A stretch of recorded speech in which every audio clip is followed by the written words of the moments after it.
khoi he darmani sa in ramsong laya kan chuang e kan chen na bo ruak thiang le so thfi ma le dam dia in min chema in ti tiang ramsong laya kan chuang e kan chen na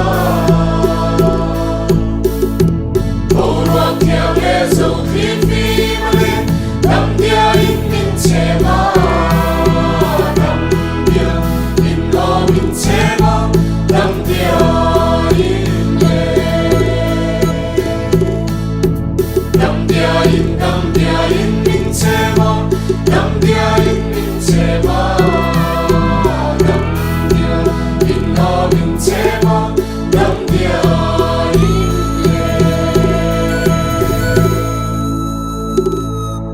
Van nua be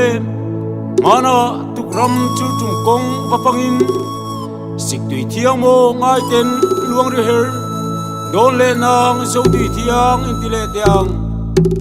mana tukram chul tum kong vapangin sik tui thiang mo ngai ten luang ri her don le nang so tui thiang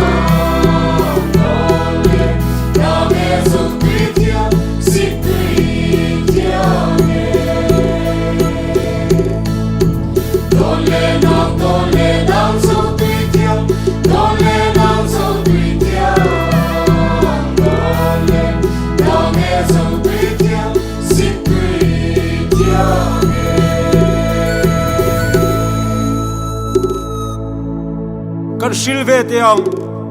khale chena kan shil pa so nun moi he nge hio so nam nun se moi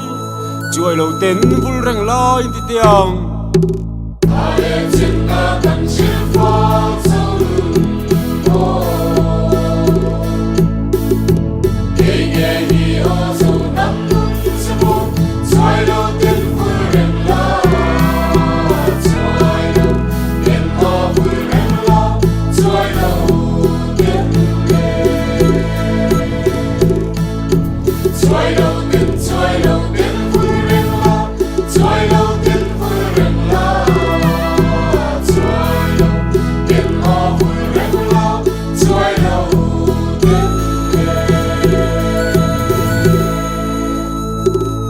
khoi nge kan shil ve tiang